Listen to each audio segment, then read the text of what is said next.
대장동 분양업자 남욱 김만배 측에게 43억 원을 줬다. 43억. 엄청난 돈입니다. 그런데 이 돈이 이재명 성남시장 재선 두 번째 선거에 쓰였고 대장동 아파트 인허가 받는데 로비 자금으로 쓰였다라는 진술이 나왔다는 겁니다. 이제 그 남욱 천화동인 4호 실소유주 남욱 변호사 지금 구속 수감돼 있죠. 그 남욱 측에서는 사업비로 썼다. 사업비라는 말의 그 속뜻이 무엇인지는 분명치 않습니다. 실제로 땅 파고 건물 올리고 이러한 사업비를 말하는 건지 아니면 기름칠을 하기 위한 사업비라는 뜻인지 로비 자금, 사업비 비슷한 개념 아닌가 이런 생각도 드는데 남욱 측 변호인들은 아무튼 사업비로 썼다 이렇게 얘기를 하고 있고 이재명 후보 측의 얘기는 허무맹랑한 얘기 사실무근 이렇게 얘기를 하고 있습니다. 조선일보는 전부 다 익명으로 보도를 하고 있는데 11시 김광일쇼가 실명을 전부 다 공개를 하겠습니다. 여기서 말하는 대장동 분양업자라는 사람은 이름이 이기성 올해 50살입니다. 이제 여러분 뭐 대장동 게이트 때문에 저희가 여러 차례 이제 공부를 많이 하게 됐습니다만 시행사가 있고 시공사가 있고 분양업체가 있고 자금관리사가 있고 말은 복잡합니다만 거기 핵심 멤버들은 이제 몇몇으로 이너서클이 형성돼 있다 이렇게 보시면 되겠지요. 자금관리사 이게 화천대유입니다. 그런데 화천대유는 말은 자금관리사라고 돼 있지만 사실상 시행사가 하는 일하고 똑같습니다. 그런데 이 화천대유라고 하는 시행사 자금관리사는 무려 5개 블록을 대장동에 각기 다른 브랜드의 아파트를 지으면서 그 5개의 브랜드를 한꺼번에 시행을 하는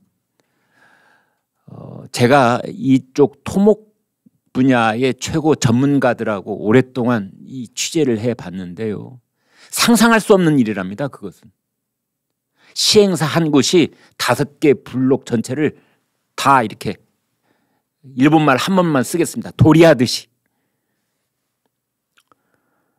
그런데 알고 보니 시행사만 그렇게 화천대유가 한 것이 아니라 분양도 대개는 분양업체는 이제 쪼개서 다 해야 되는 거거든요.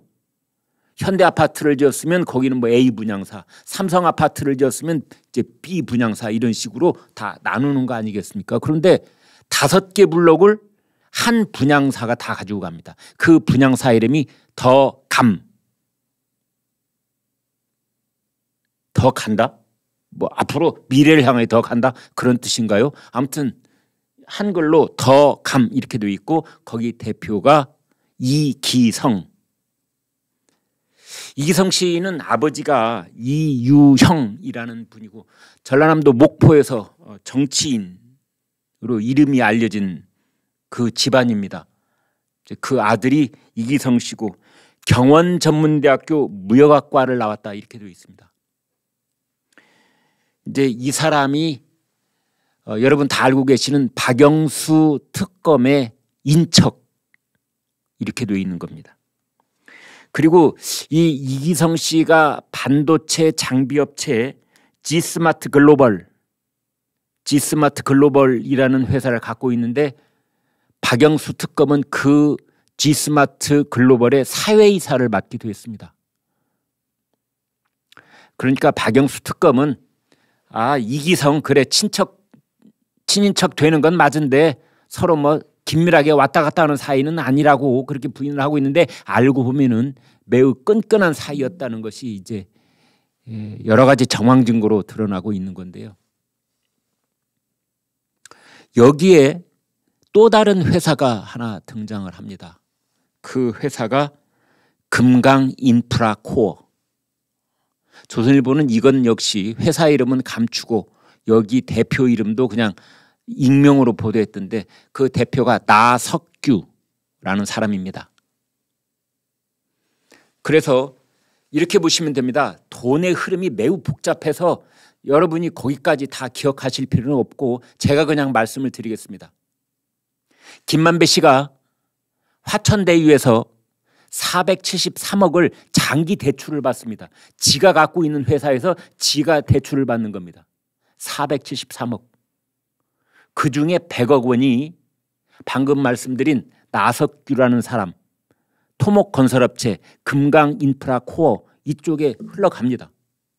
또 금강인프라코어는 지금 바로 직전에 말씀드린 분양 대행업체 더감 이기성 씨한테 또 20억을 빌려줍니다. 그러자 더감 이 분양업체 이기성 씨는 그 20억에다가 어떤 또 장난질을 쳤는지는 모르지만 뭐 돈이 들어오고 빼고 해가지고 뭐 세탁도 절반쯤 하고 이제 그렇게 추정을 해보겠습니다. 그래서 지금 조선일보 취재 결과 드러난 돈 액수가 43억인데 이 43억을 더감이라는 분양 대행업체의 이기성 대표 이쪽에서 남욱하고 김만배에 줬다는 거 아닙니까? 좀 복잡하십니까? 다 잊어버리십시오. 그냥 다 잊어버리시고 아무튼 이런 얘기를 하는 이유는 뭐냐? 토목건설업자, 분양업자, 시행업자, 기타 등등 이 사람들이 이 개발 투기꾼들이 그 안에서 어떻게 했는지는 나중에 이제 뭐 중간 수사 결과가 나오면은 도표를 통해서 그때 세세하게 아시면 되는 거고 오늘 저희들의 초점은 이러한 돈들이 이재명을 위해서 쓰였는가의 여부 바로 그 점입니다. 그 점 때문에 저희가 지금 얘기를 하고 오늘 조선일보가 일면 톱으로 쓰고 있는 것인데 여기에 관련된 사업 관계자가 검찰에서 진술을 했는데 그 진술 내용이 43억 이 중에 일부는 이재명 성남시장 재선 선거 자금으로 쓰였다. 그리고 일부는 대장동 사업의 로비 자금으로 쓰였다. 이런 겁니다. 로비 자금은 어디로 흘러 들어가는 돈을 말하는 걸까요? 그렇습니다. 인허가권을 쥐고 있는 고위공직자, 성남시에 있는 고위공직자를 말하는 거겠지요. 가령 유동규 같은 사람 혹은 성남시에 중대한 영향력을 행사할 수 있는 정치인, 거기가 지역구인 정치인 혹은 거기에 성남시 의회에 그 성남시 의회를 움직여서 이 관련된 규정, 조례 이런 것들을 다 뜯어고칠 수 있는 영향력을 행사할 수 있는 지역 정치인, 이제 그 명단 나와야 되는 겁니다. 그 명단이 여당 사람인지 지금은 야당 사람인지 다 나와야 되는 겁니다. 그래서 이것이 일면 톱이 되는 겁니다. 결국은 이재명 후보 본인은 전혀 여기에 관계가 없고 당군 이래 최대의 치적 사업이고 뭐 과거에 이처럼 1,800억의 돈을 토지 개발해서 공공 환수한 그러한 지자체장 있으면 나와봐라 해 이렇게 큰 소리를 빵빵 치고 자신은 배임 혐의로부터 완전히 자유롭다고 큰 소리를 치고 있는데 이제 조선일보의 오늘 일면 톱은 이런 겁니다.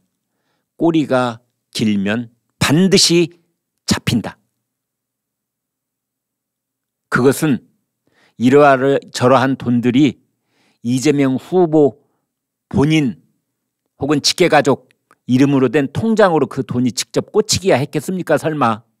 그래서 이재명 후보도 나는 단돈 1원 한 장 받은 게 없다고 큰 소리를 쳤겠지요. 그러나 간접적인 채널을 통해서 가령 유동규 같은 사람을 통해서 이재명 당시 성남시장의 재선 선거자금으로 쓰였다면 이거는 대통령 후보 자격을 흔들어버릴 수도 있는 스모킹 건이요 매우 중대한 정치적 사건이 아닐 수가 없는 것입니다. 지금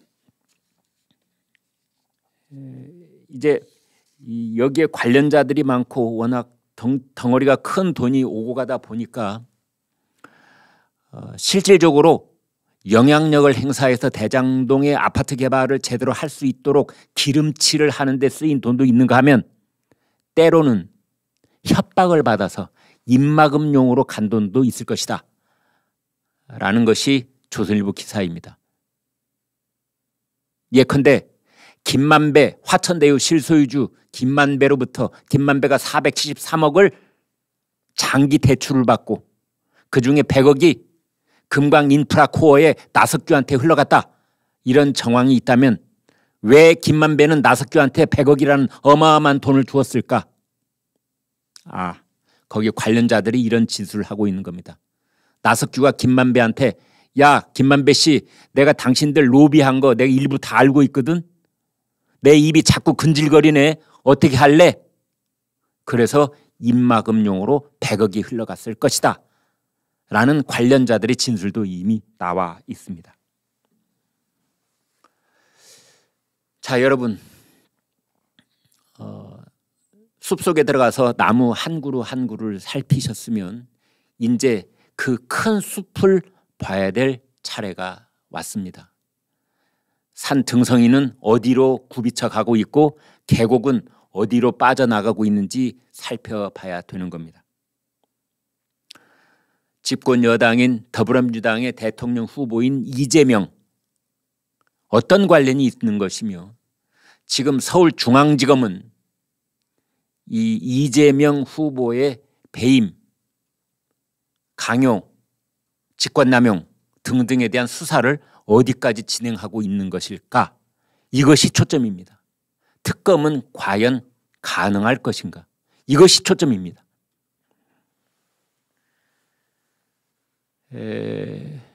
현재로서는 김만배, 남욱 이 두 사람은 다음 주 월요일 구속기간이 만료가 됩니다. 다음 주 월요일까지 기소를 하지 못하면 이 두 사람 풀어줘야 됩니다. 유동규는 이미 구속됐고 기소가 됐기 때문에 유동규는 잡아놓고 있습니다만 그러면은 검찰은 이제 오늘이 금요일인데 어떤 분위기일까요? 그렇습니다. 영화 비열한 거리에서 그 조인성이가 늘 쓰는 말이죠. 아그들아 이제 심하이 하자. 서울중앙지검이 그런 분위기 마무리하자. 어떻게 마무리할까요? 그래 유동규 선에서 자르자. 뭘 자릅니까? 꼬리를 자르자.